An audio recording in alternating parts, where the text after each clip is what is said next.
amazing Mr. Pavitran Kallada.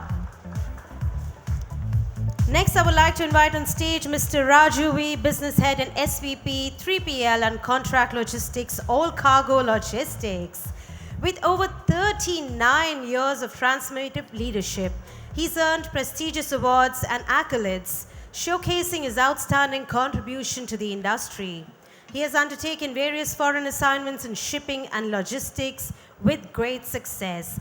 Ladies and gentlemen, let's put our hands together for Mr. Raju V. I don't see any energy in the crowd today. Come on, ladies and gentlemen, a big round of applause. Next, I would like to call on stage Mr. Raj Jobanputra, Director, JW Group. He has an experience of more than 3 decades in the field of logistics service.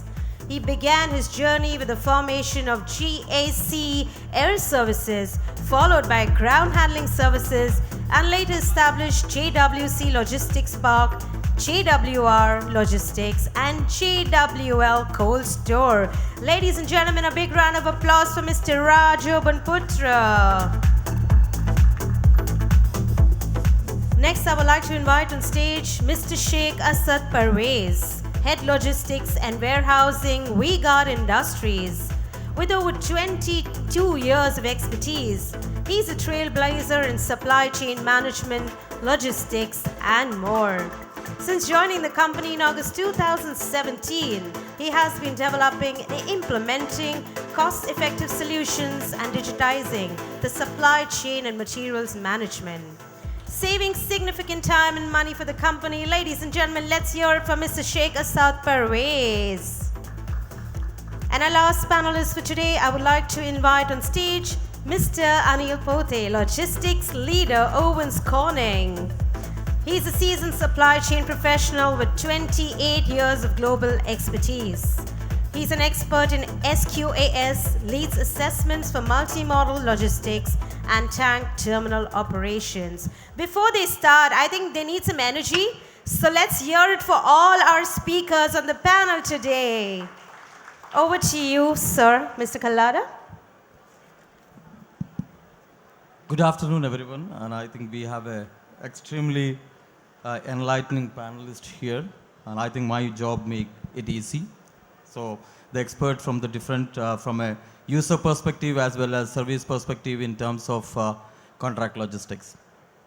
As we have seen now with India being poised to be the factory of the world, with China plus one strategy and with many government initiatives, as we are targeting by 2048 a 26 trillion economy, I think contract logistics play a significant role in enabling India to in that belt of economic growth.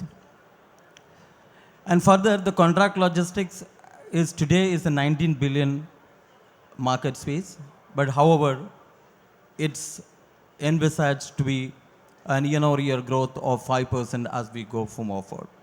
So with that context, I probably look at that we always have a difference. Like, most of the time we say warehousing and contract logistics is always a mixed kind of a understanding.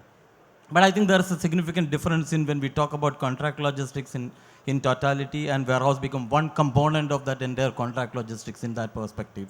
So I think this panelist is basically going to bring in some light in that perspective as well.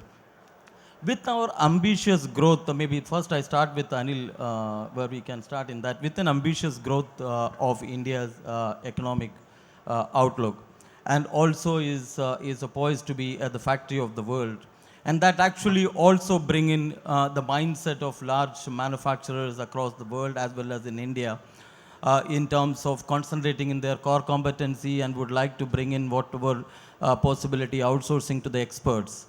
And what is your take on that? How do you see your organization as well as you in perspective and particular talking about outsourcing into a third-party logistics companies and bringing in a contract logistics manager from an external perspective? Thanks, Pavitran. And you rightly said about India being factory for the world. And if you see certain facts, from a GDP growth of about 5.5% to 7%, with 1.4 billion population. This is a very big market, and the whole world is seeing this market, that there's a lot of opportunity in terms of producing and selling products. In terms of infrastructure, I would like to say that we have about 150,000 kilometer road network in India, which is the second largest in the world. In terms of talent, we are seeing the lower middle class coming to bigger middle class, lot of increase in the education, and a big talent pool in terms of technology, be it software, be it logistics. And to support the import-export activities, we have 13 major ports in India, about 180 minor ports.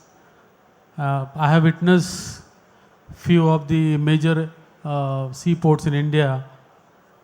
Like I have seen the Adani Katupalli port few months before, and it's state-of-the-art facility. So what it helps actually is whatever you produce, you can ship it quickly with a good infrastructure. And what we are aiming is about 5 trillion economy by 2025 and about 10 trillion economy by 2030. And what we're saying, we are aiming about by year 2047, we will be the second largest economy in the world.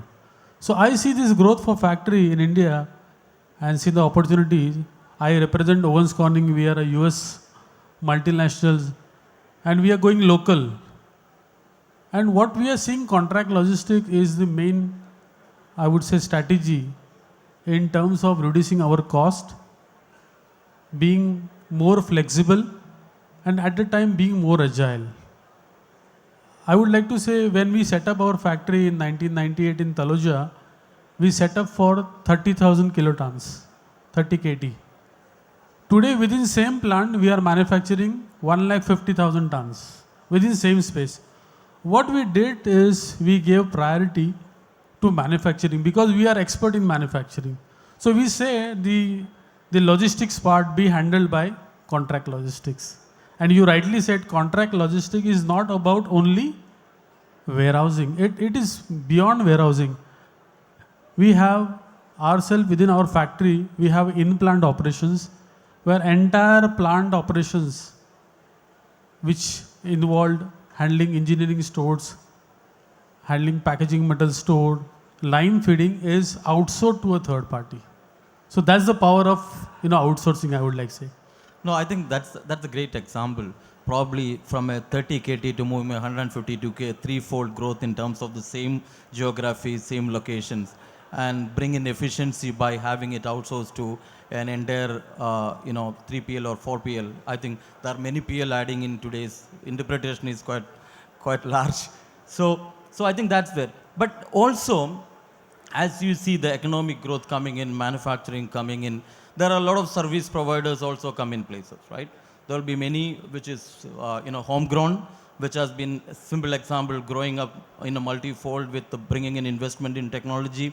And we also seeing international players entering into the space of that, providing an integrated logistics solutions, contract logistics and supply chain services to a certain extent. But I'm sure when the companies like yours and in that way, Parvez, in your perspective, what are those minimum criteria or qualifications or certain benchmarking or some of the SLAs and KPI which is basically embedded into your RFI and RFQ? That's also from this is actually the question not only for you, but also my fellow colleagues as a service providers in the room would be able to understand. If they have to be partnered with you, what are that you look upon? What are the key KPI and SLAs or key parameters which you embedded into selecting a service providers? Yeah, good evening all. So, I have the experience of managing the operation by myself. So, where I was managing the entire warehousing and logistics operation in-house, okay? And then we started off toying with the idea of going for outsourcing. So outsourcing, as you know, it started with, I think, old model was CFA, where we used to call them CFAs. Then, like as you said, Pavitran, many multinationals started coming in, the dynamics have started changing. Now we don't, the activity remains the same, but we don't call them CFAs. We call them 3PLs. And like you said, the PLs are getting added. 4PL, 5PL, till that I know, 6PL I still not heard of. So till 5PL is already there in the scenario. But the major thing which I feel to select a 3PL, now I was managing close to 1.9 million square feet myself. So now, which was 32 warehouses. So we have now outsourced almost close to 10 warehouses. Okay, and we have given to all professional 3PLs, like multinationals plus national. So the major thing which I feel is the core competency of the 3PL. Okay, like what Anil was saying, we are a manufacturing company. So logistics is not our core competency. But being a 3PL, it's a core competency for them because that is the bread and butter for them, right? So now the game is not only of box in and box out operation. Now the game has totally changed. So where I think it's not only warehousing and but transportation, inventory management, so everything we have to look into it, how you're doing it. And plus now technology plays a very major role. So now it's not just manual box in, box out. We need to have WMS, which is warehouse management system, wherein you get KRA, KPIs for each activity, where time for put away, what is the time for dispatch, what is the activity happening within the warehouse. So you have a measure of each and every activity, which so now the warehouse operation is getting measured in activity based measurement, right? So we are doing now activity based measurement. Similarly, we have also now implemented something called TMS, which is transport management system. It is not just now just calling a transporter and giving load. So now it's total system integrated. The system generates the load. It identifies which transporter is suitable or assign the contract for that particular lane. The indent goes automatically to that transporter. He accepts it. He places the vehicle. Then the gate in happens. The loading happens. Gate house happens. So every activity now you can measure of transportation also. That also brings in a lot of transparency. So now with GPS and all those things getting installed in the vehicles, you can also know the real-time tracking of the vehicle, where it is, where it has gone.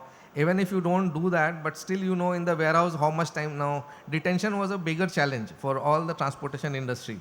So transporter will say 2 days and I will say 1 day. So that was always a debate there. So now what with proper get in and get out, so it is automatically measured. There's no manual intervention and it is all geocoded or coming in automatically, so you don't do anything on your own. Okay, so now we are moving entire operation warehousing to technology. So now technology is running the business for us. Similarly, when I appoint a 3PL, I will also look into industry experience, where if I am an electrical company, I want a 3PL having similar kind of experience so that he knows, because in that company also a lot of customers will be the same.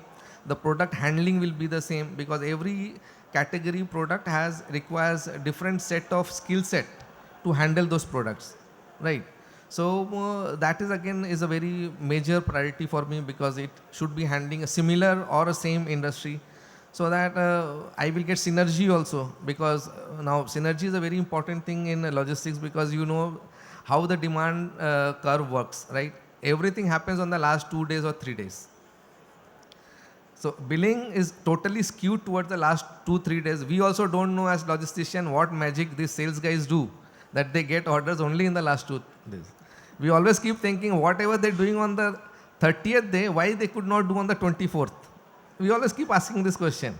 But till now I have not got an answer. In fact, to overcome this queue, we also tried bi-weekly closing, bi-monthly closing. So twice in a month. Then we started weekly closing, but nothing worked out. So that is one. But again, saying that, so when the skew is high, so if the 3PL or the provider is of the same industry, he can always pull in resources from other accounts and put into my account. So that resource management can also be done, and I can leverage on that. Plus absenteeism also we can avoid, because if the guy is from the same industry, he knows how the order pattern happens, how the billing happens. So all those things synergy we can create. Next, like in this, I will say scalability is also major criteria. So when I was handling operation myself, I had a limitation for scalability because I have to go through a lot of approval process internal to get approved, or if I have to take a warehouse, a lot of checklists we have to adhere. So all tick has to be there. Then only the legal is going to give a go ahead to sign the agreement, right? But with the 3PL, that benefit I get, because I just have to appoint a 3PL and I have to tell, bhai, I need 10,000 square feet on temporary basis for 2 months. He will arrange it for me. So somebody to hold the neck saying that I need today 1,000, but it can go up to 10,000. So scalability is actually a major. So you will not believe some of the 3PL are having multi-client facility. So they have created those kind of facility where suppose one company has a peak, the other may be having a turf. So he will utilize that space. So vice versa. So that way they also manage the space very smartly. So which I as a company may not be able to do that. Okay. So next major factor is geographical presence. The geographic presence, if a 3PL is having a pan-India presence, it's easy for me to, so I will prefer that partner. Because tomorrow if I want to open a warehouse and say Gulbarga, other new partner may find it difficult.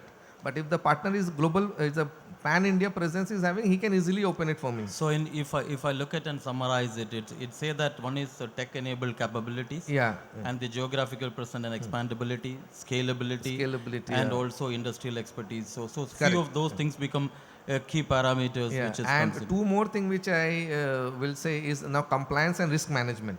So compliance, see 3PL, they will being a multinational, sometimes they have their own set of parameters. So I will give one set of parameters which will be abiding by my company standards, but he will be going 2 steps ahead to abide by his global standards. So that is one where I get that benefit. And plus now, as we all are talking about sustainability, so those people are more, I will say, so the pressure is not coming from the parent company. I don't only ask him to do sustainability, but he will also get pressure from his global to abide by sustainability. So these are the few parameters. Actually, the list is very big. I can keep on speaking.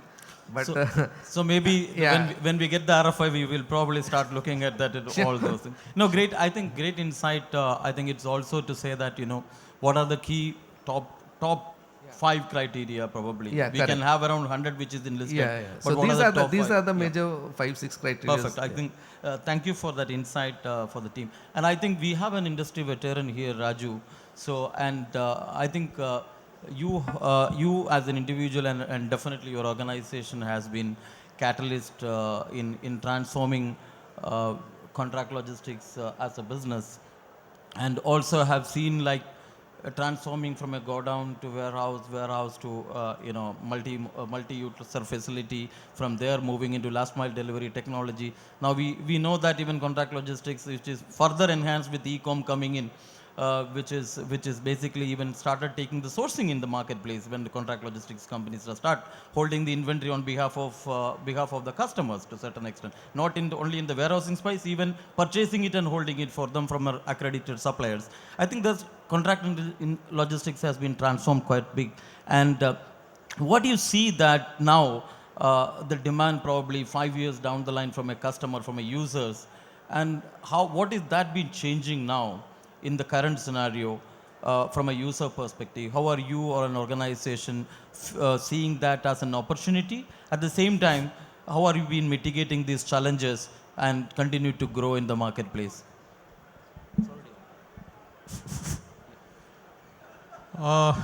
Good afternoon, everyone. I would say by now, late good evening. My name is Raju and I hail from All Cargo. To the question which Mr. Pavitran has put forward, the changing trends in contract logistics. First of all, sincere thanks to my colleague, Mr. Sheikh. He has laid out an RFQ in front of all of us. So I believe we should start working on the RFQ today, just to ensure a satisfied customer. We belong to the service provider. He is from the customer. So you can very well imagine the changing trends, what has come over the years from a customer to a service provider. The challenges on the service provider has definitely increased multifold, believe me friends. Gone are those old days of a go down concept when nobody really knew what is a warehouse. I mean, today there's complete importance, extreme importance is given to the safety principles, to the principle of safety and sustainability. Any forum that you go today, we talk of digitization, technology, and safety. The cargo safety and the people safety, more than the asset safety, are of extreme importance when you step into a 2PL warehouse or a 3PL warehouse. Not to forget, we are into 5PL now, where the customer has said that even the billing, even the invoicing, even the documentation on his behalf and procurement as well will be done by the service provider, and that is what 5PL and 6PL we are moving into.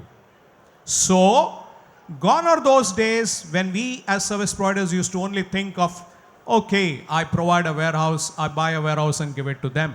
But today, you have to train your own people, you have to train your own staff, you have to provide the MHEs, the material handling equipments, again, battery operated, sprinklers, hydrants, underground contamination water pit, the smoke detectors, the alarms, the emergency doors, and you name it, you have it. And then the customer says, wait, hang on, I have a bigger shopping list with you. So the ability of the service provider lies in the capex and opex that he is capable of investing into the warehouse. So remember friends, when you say that, look, I can handle or I can source a warehouse or I can give it to the customer, the real test lies in your capex and opex capability. Are you prepared to invest that? Are you prepared to really source it for him? Because as you go by the day, the question of sustainability and the question of digitization and the question of technology does come in, for which you need to spend more and more on the capex items and the opex items. So have a bigger pocket because you need to really fill it up when you meet the customer. The second and most important aspect is the technology capability of your people. The people need to be really trained in different aspects because there is a KPI which is agreed and signed off with the customer that you need to fill it up month after month. Then the vehicles for the distribution. Now you're going in for electrical vehicles with charging stations availability, which you need to decide whether it is a long haul or a short haul.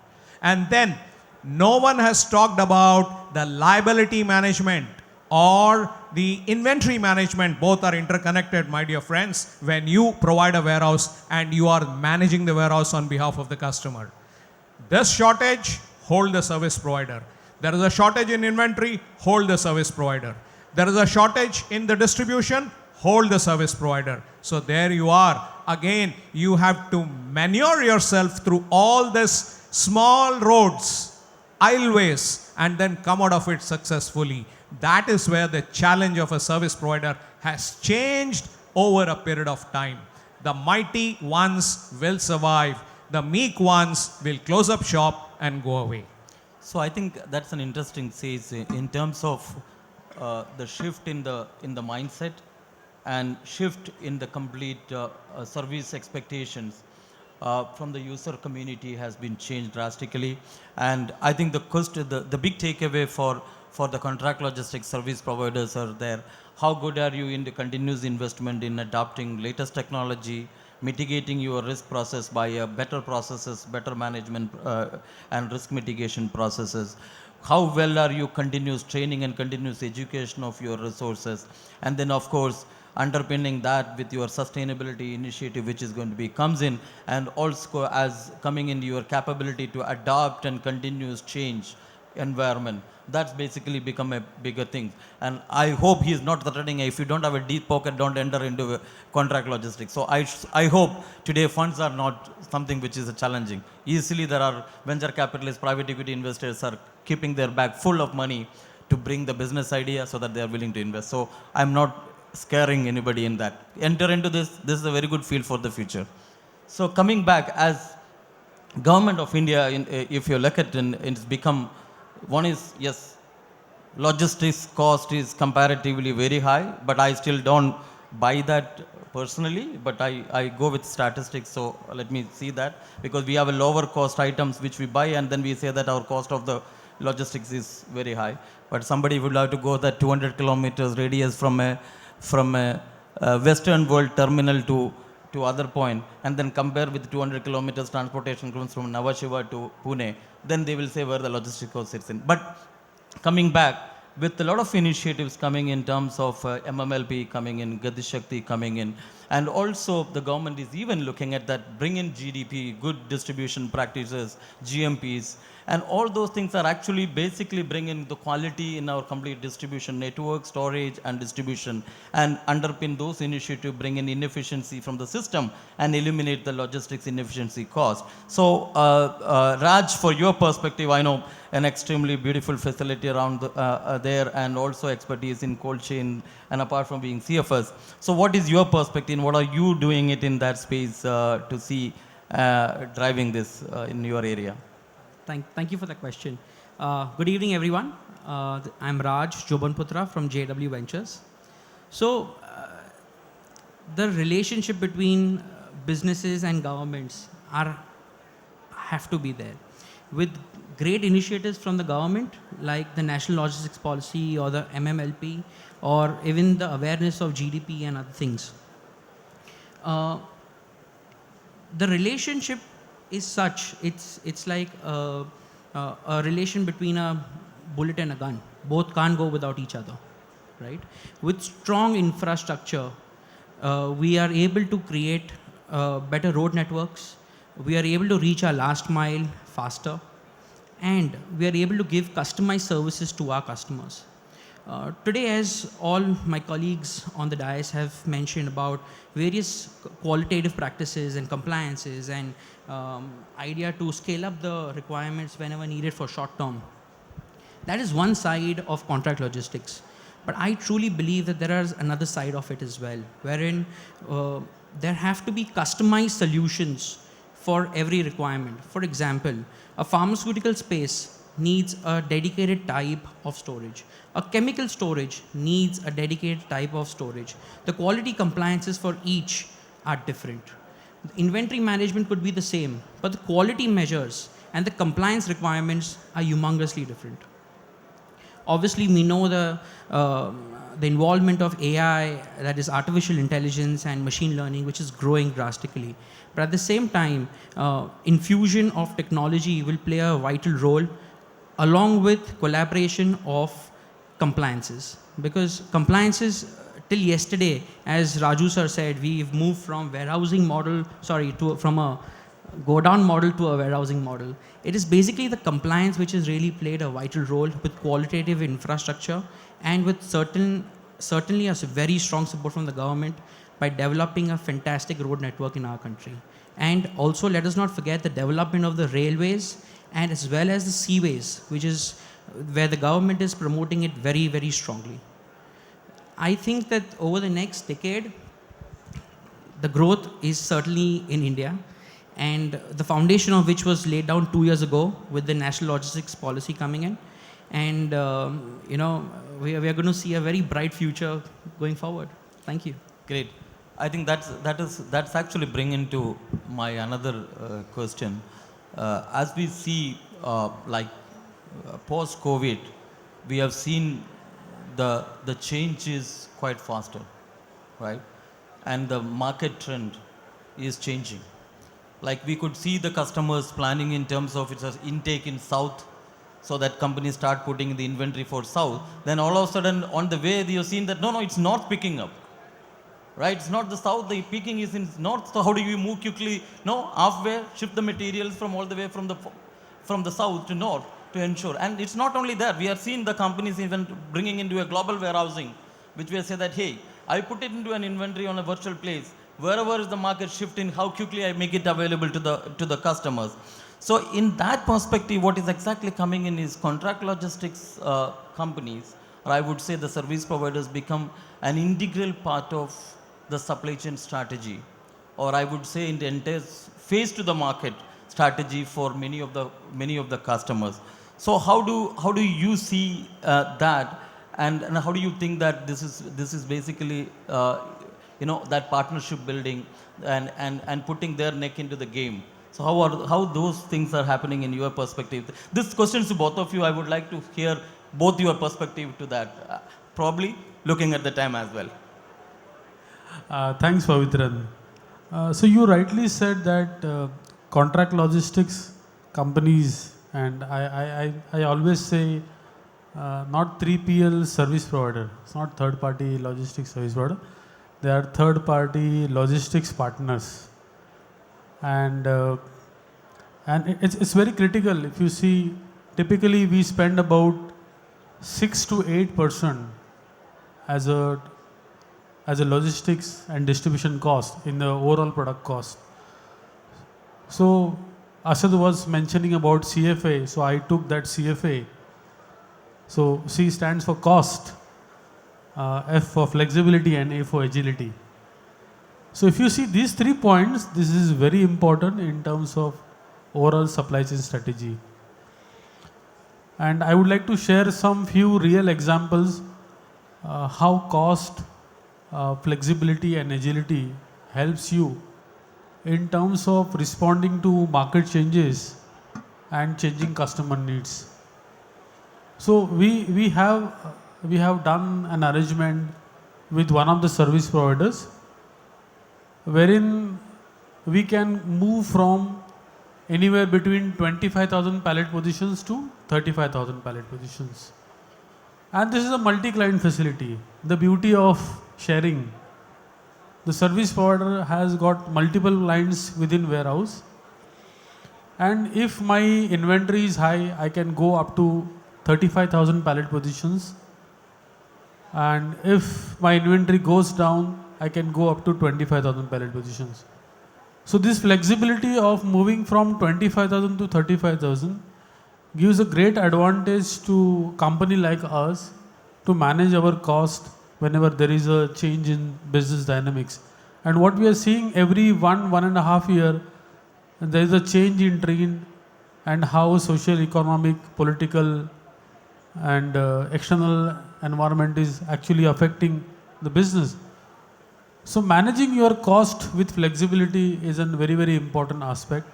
And I always say about agility, if we were to do that changes within our organization, a company like us within US company, it takes a lot of time in terms of alignment, approvals. So with contract logistics, you get that benefit. You can quickly change the mode, can quickly change the gear. And I always say, like we have a model where we have also clubbed contract manufacturing with contract logistics. We have a technology partner in Chennai. They have set up their plant. They are manufacturing for us. We don't have office in Chennai, and customer is also in Chennai. So our contract logistics partner is managing entire supply chain within supply chain. Not a single person of Owens Corning is at Chennai. That's the beauty and power of contract logistics.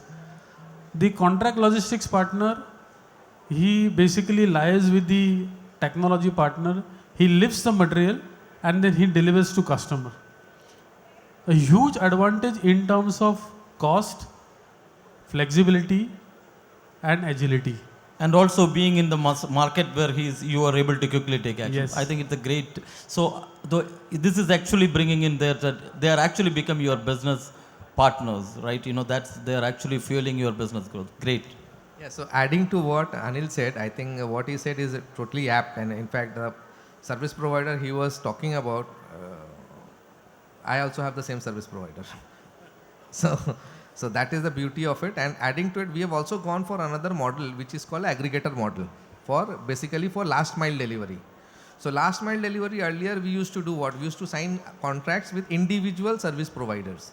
But now there are many service providers who are working on an aggregated model, and they have contract with multiple service providers, and plus they have tech enablement.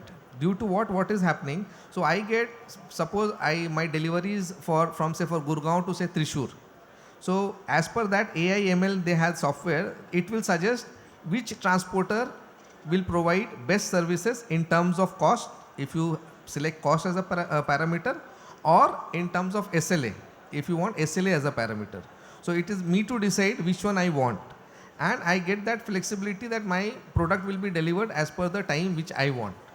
So that is the flexibility which has come with this contract logistics people who are working on this aggregator model, where if I go and individually sign a contract, it will be very lengthy and very tedious process for me.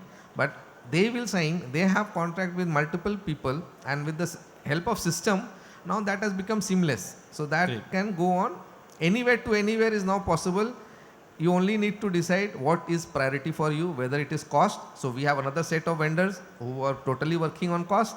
And if SLA is a parameter, we have separate set of vendors, but the commercial will be different. So you can define like this 1 hour, 2 hour, 24 hour, 48 hour deliveries. So that that's possible. Yeah, I think that's actually bringing to switch the gear bit of it to my other colleagues here on the left. Is as we have seen, like the customers now with the data and as well as the artificial intelligence and machine learning, which are basically taking the central stage in developing solutions. And also the post-COVID also seen that increasing trend of customer want to know every dot in the complete supply chain processes.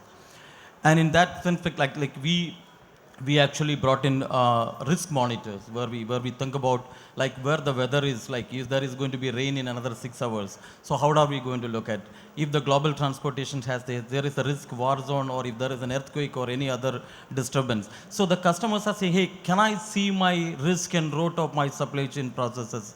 And can I get that monitor into a dashboard in my war room? And similarly, we are also seeing the smart navigator, which we basically bring in terms of bringing in all those milestones and dots, which is connecting in a dashboard format into supply chain control room. So I think artificial intelligence and machine learning is taking a fierce change the way the contract logistics and supply chain and logistics has been taking shape.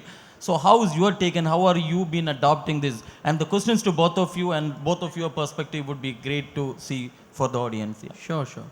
So as you rightly said, artificial intelligence and machine learning are rapidly growing. Technologies such as blockchain is rapidly growing. Control towers are a normal thing for all companies today, where 3PL companies like us are able to provide control tower services to our customers. If you really see the way in which the fusion, I would really call this the cobotic world, as we say it, right? It is the fusion between the man and the machine which will really play the wonder game.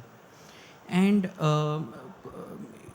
with implementation of strong technologies, for example, if you look at our organization, we've implemented very strong ERP model, wherein we are able to track the container from the time it is got off the vessel to the time it has come to our container freight station, to the time what is the activity happening in the CFS, what is the status, it is going to the warehouse, it is going to the, the GRN is taken up, the vehicle, what is the status with it, what is the exact time in which the vehicle has entered, to the time as to what time is the vehicle exited our warehouse as well, and the inventory management, the order management, and so on and so forth.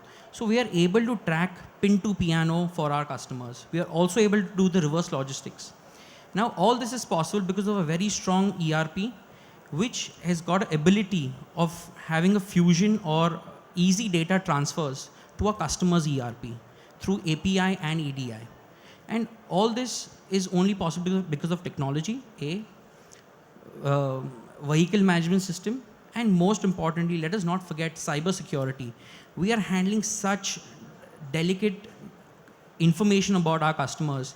If we don't have a strong security backup, then it's a big risk that we are carrying as well.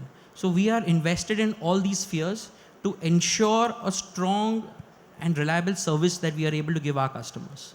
Great. Thank you. Well, to add to what Raj mentioned, Uh, have you ever thought of as to why the service provider invests into all this? Is this a customer's requirement? Yes, partially for your own improvement in your own services which you offer from the warehouse. This is a competitive world. So therefore, let us imagine that you have a control tower which you mentioned, you have your WMS data, you have a monthly review meeting with the customer, whereby you are able to analyze not only the inventory differences, but also the productivity.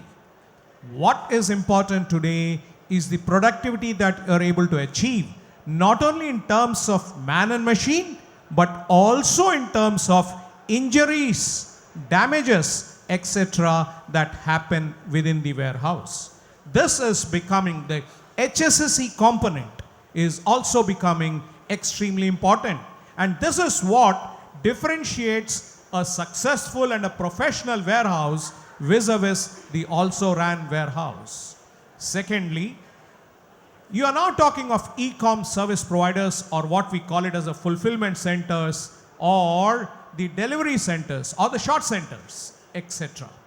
What happens in this? The platform service providers provide omni-channel strategy for them to be followed. What happens and what is more important in an omni-channel? The question is of route optimization.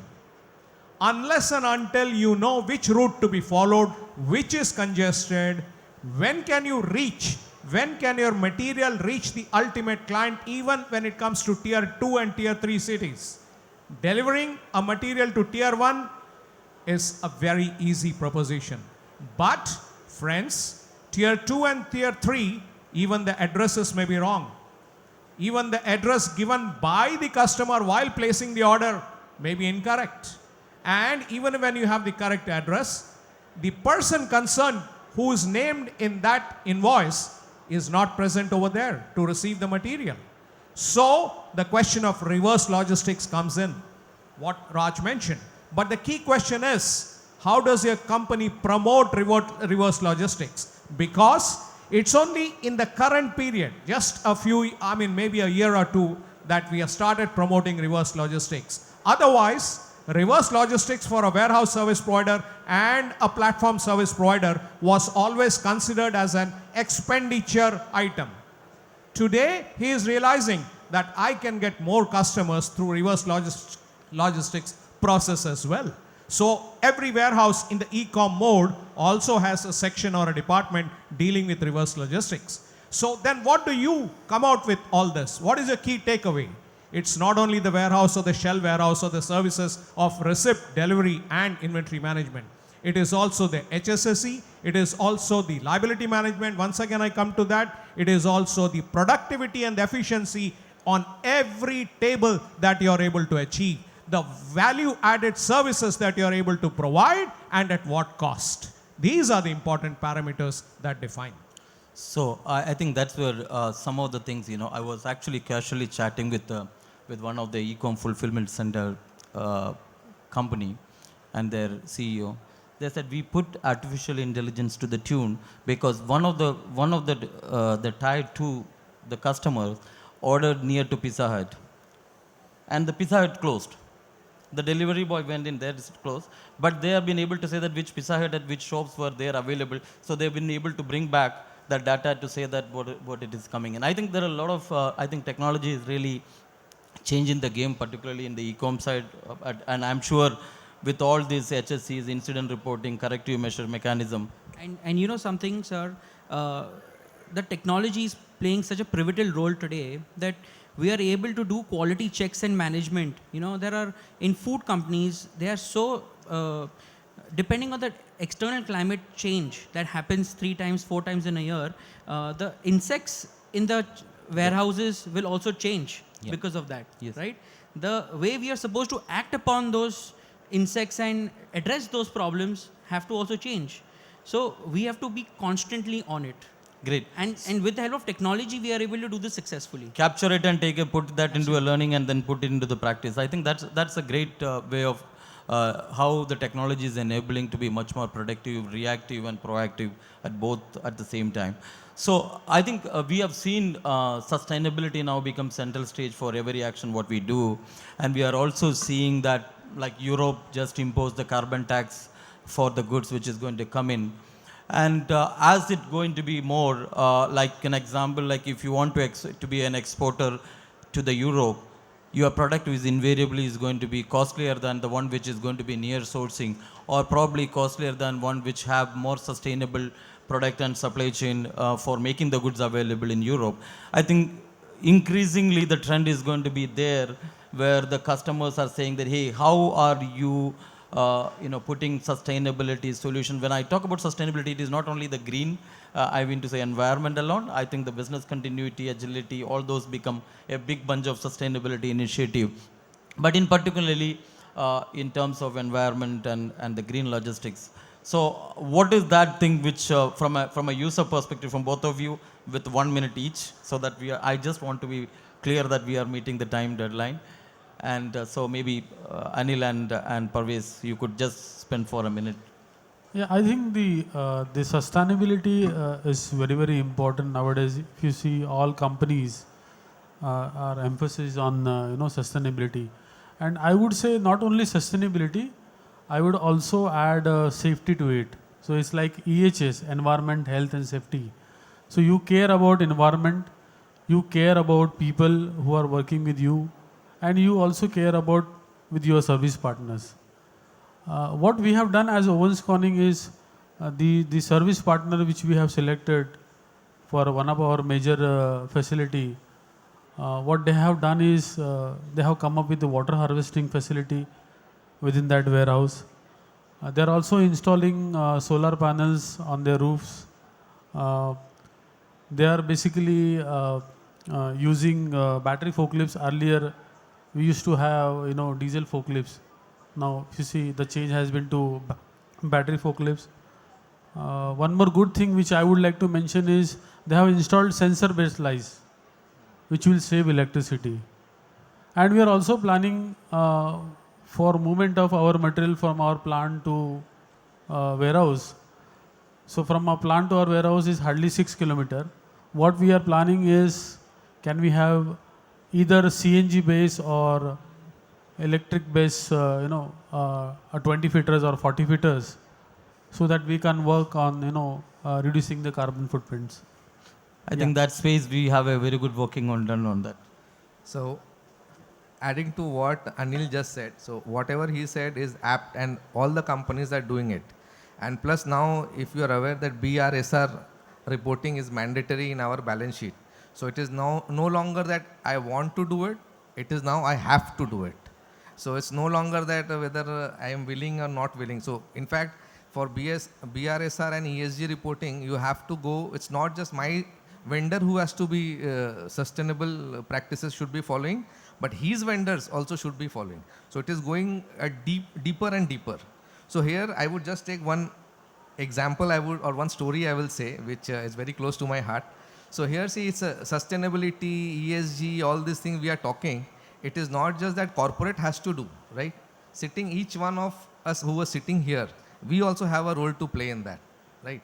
So we are always talking, I am seeing that everyone is talking about corporates doing this effort, that effort. But what effort are we doing? In fact, we don't have the decency of segregating waste also properly. We are mixing all the waste and throwing it. So here one very good ad came out, which I would like to tell you. It was that they have, the ad begins like they had called parent and children in one hall room like this, okay? And then they asked the children to go away and wait outside. And parents are sitting here. And parents are given pictures and they are given crayons to color those pictures, okay? The parents color those pictures. Then they ask the parents to go out and then they call the children in. And they change the same picture they give to the children now. But the colors remains the same, okay? So with that same color, remaining color which the parent has left over, the children do the coloring, okay? Now, both the pictures are displayed. So when the parent's picture is displayed, they see that the sky is blue, water is green, the leaves are green, tree bark is brown, so and the birds are having beautiful colors, flowers are having beautiful colors, okay? And the same picture, when they display of the children, their sky is black, water is gray, leaf is something blackish green. So what does that mean? That we as parents, in fact, I think we are the last generation who should be doing something for the environment. Otherwise, this is what we will be living for our next generation. I think nicely narrated story to reflect the generation change and how important for our generation to protect the environment for our next generation. So thanks, Parvez, for bringing up that nice, articulating that nice story. Similarly, I'm coming back to both of you from a service provider's perspective. There is definitely, yes, your organization probably listed, some of them are not listed, don't have a compulsory reporting system in terms of the balance sheets to the regulatory authorities. But however, invariably and increasingly, the scope 3 emissions, I think there is a significant role for us to, and particularly for the service providers community to do in there. So what are those initiatives which both your organizations and you are in particular is taking in terms of reducing your scope 3 emissions and bringing in sustainable supply chain? Okay, some of the initiatives which are already started and are being quite strictly followed at the warehouse levels, because as you know, All Cargo is an integrated service provider, which means you have various line of services available. You have the CFS, the ICD, the import-export freight, the air freight, the ocean freight, the project carrier movement, Gati, which is also our company now. So I'm not getting into all those. Every department is doing its best, and we have a company policy towards that, which of course, being a listed company, you need to follow that. But the key question is, what is happening in the warehouse? I think we have already discussed on these initiatives, but what was missed out is the EV, the deployment of electrical vehicles. More and more, as we keep moving forward with the charging stations availability, the entire fleet of our vehicles is going to change to EV. And that is an important development, especially when one of our biggest wings is Gati. Secondly, the solar panel warehouses for generation of electricity and various other factors at the battery operated machines, etc. But one thing again here we missed out are the value added services, whereby you're using less of paper, you're using more of LED lighting within the warehouses, you're using more of daylight, the skylights, which in other words reduces the consumption of electricity and also promotes amongst the people working within the warehouse, educating them indirectly that look, let's not use more of wood, let's not use more of plastics, let's not use more of paper. And then try and find out alternative resources to substitute the usage of these products in their own way.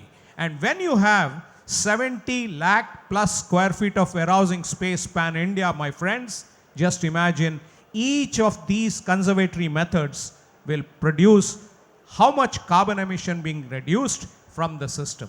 This is what I'm talking only about the warehousing. In addition, of course, as the technology goes ahead, we keep on innovating various measures by which we can reduce the carbon consumption. Great. Wonderful, wonderful.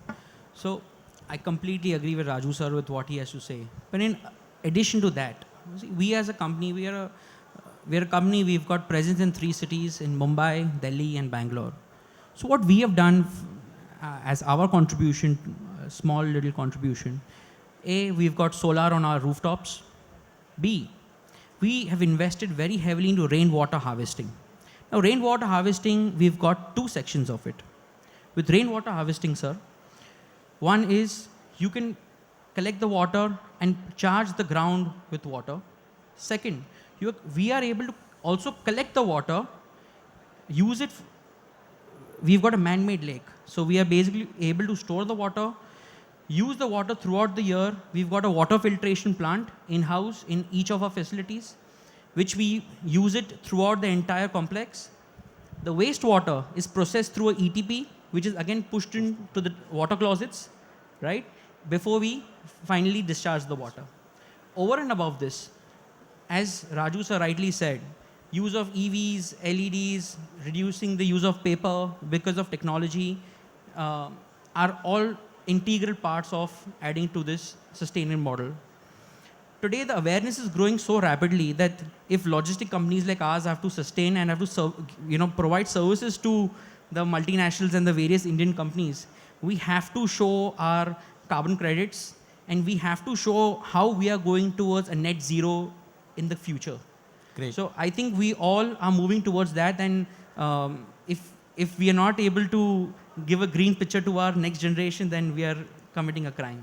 No, I think it's very relevant, and we have seen organization like ours where we have been gone further ahead to bring in heavy duty trucks which are EV, which is probably first time in India by investing in for a container transportations, which actually been again powered through a solar power, not even from a fuel cell energy. Sir, in fact, we are, sorry to interrupt you, we are requesting even the top lift manufacturing companies to come up with a solution for a top lifter with EVs, but the economics is just not setting it straight. Yeah, sometimes actually that's a big question. We looked upon that economics doesn't, no company is going to pay me for 150 kilometers or for a 4x of the ICE trucks. But then I know how do we overall game changer? Somebody has to walk the talk, right?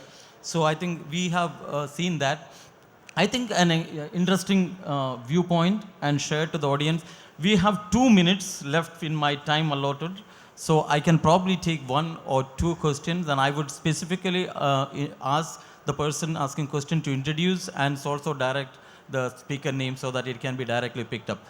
If not necessarily all the question will be rightfully answered, but we can probably bring back some of them and again directly get in touch with to clarify if required, because we don't find for every question we have that kind of an ability to answer for all of them. We don't say we are masters of all that. But still, we would like to take 2 questions. Any questions from the audience? I think your panel discussion was so good that they do not have any questions. It was very crisp, very clear. Thank you so much, sir. Thank you. Thank you all. Thanks for the nice engaging session. Thank you for the audience for tolerating us for last 1 hour. Thank you. Ladies and gentlemen, that was a great knowledgeable session. The diverse perspectives shared by the panelists have undeniably enriched our understanding.